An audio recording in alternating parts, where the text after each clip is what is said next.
Mayor ময়ূর হয়ে কর্পোরেশনে বসে আছেন। শিলিগুড়ি পুর নিগমের মেয়র গৌতম দেবকে কটাক্ষ করে এমনটাই মন্তব্য করলেন ডাবগ্রাম ফুলবাড়ির বিধানসভা কেন্দ্রের বিধায়িকা শিখা চ্যাটার্জি। শিলিগুড়ি ডাম্পিং গ্রাউন্ডে ডাবগ্রাম 1 এবং ডাবগ্রাম 2 অঞ্চলের আবর্জনা ফেলতে বাধা দেওয়া হয় শিলিগুড়ি পুর নিগমের তরফে, অভিযোগ শিখা চ্যাটার্জির। এরপর ঘটনার খবর পেয়ে ঘটনাস্থলে পৌঁছয় বিধায়িকা শিখা চ্যাটার্জি। বেশ কিছুক্ষণ বিক্ষোভ দেখানোর পর সেই আবর্জনা ফেলতে দেওয়া হয় বলে জানান তিনি। অভিযোগ যে ডাম্পিং গ্রাউন্ডটি ডাবগ্রাম ফুলবাড়ি বিধানসভা কেন্দ্রে, অতএব সেখানে ডাবগ্রাম 1 এবং 2 অঞ্চলের আবর্জনা ফেলতে বাধা দেওয়া হচ্ছে। শুধু আজকে নয়, এর আগেও এমনটাই বাধা সৃষ্টি করা হয়েছিল বলে অভিযোগ রয়েছে বিধায়িকার। তিনি জানান, আমার বিধানসভা কেন্দ্রে এই ডাম্পিং গ্রাউন্ডে যদি আমার বিধানসভা কেন্দ্রের আবর্জনা গ্রাউন্ডে ফেলতে না দেওয়া হয়, তবে আমি শিলিগুড়ি বিধানসভা কেন্দ্রের আবর্জনাও এই ডাম্পিং গ্রাউন্ডে ফেলতে দেব না।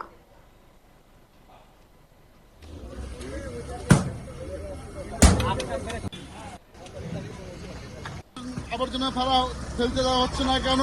মেয়র, তুমি জবাব চাই, জবাব দাও। মেয়র জানাই, তোমায় জানাই, ঠিক ঠিক ঠিক কার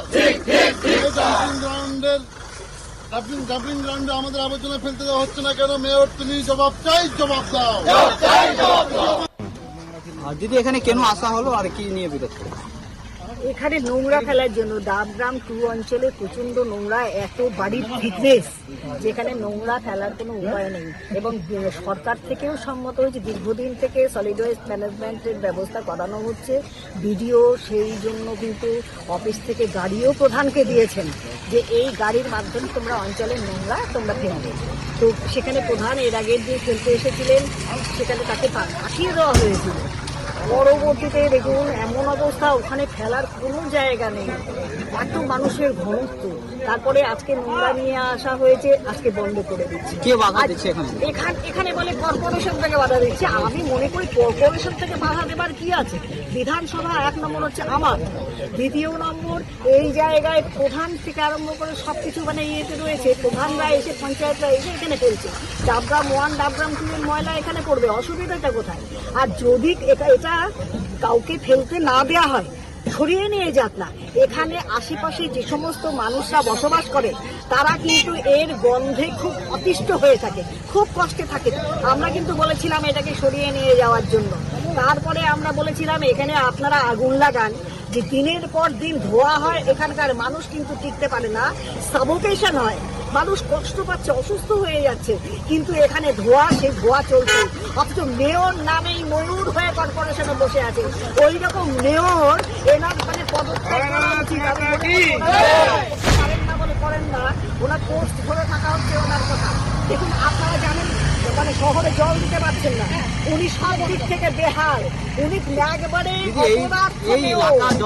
আপনার বিধানসভা অন্তর্গত পড়ে, আর এটা তো বিধানসভার লোকে ফেলতে আসে। আমি বলি, আমার বিধানসভা থেকে, আমার অঞ্চল থেকে এখানে ফেলতে এসেছে, তাকে বাধা দেয়া হচ্ছে, ফেলতে দেওয়া হবে না। ফেলতে দিল এখন?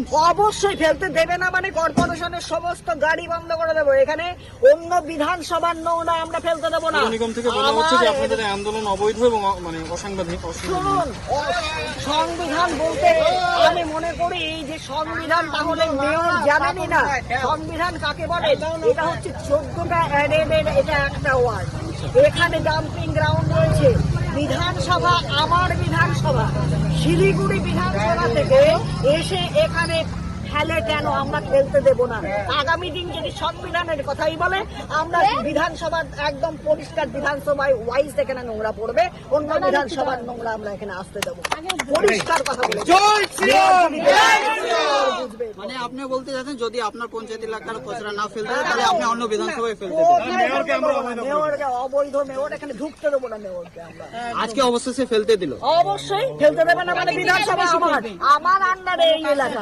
আমি এসেছি এখানে ময়লা ফেলতে, আমার প্রধান এসেছে এখানে, আমার পঞ্চায়েতরা এসেছে ময়লা ফেলতে। ফেলতে দেবে না মানে ফেলতে দিতে বাধ্য, না হলে মেয়র এখানে ঢোকে আমি সেটাই দেখবো।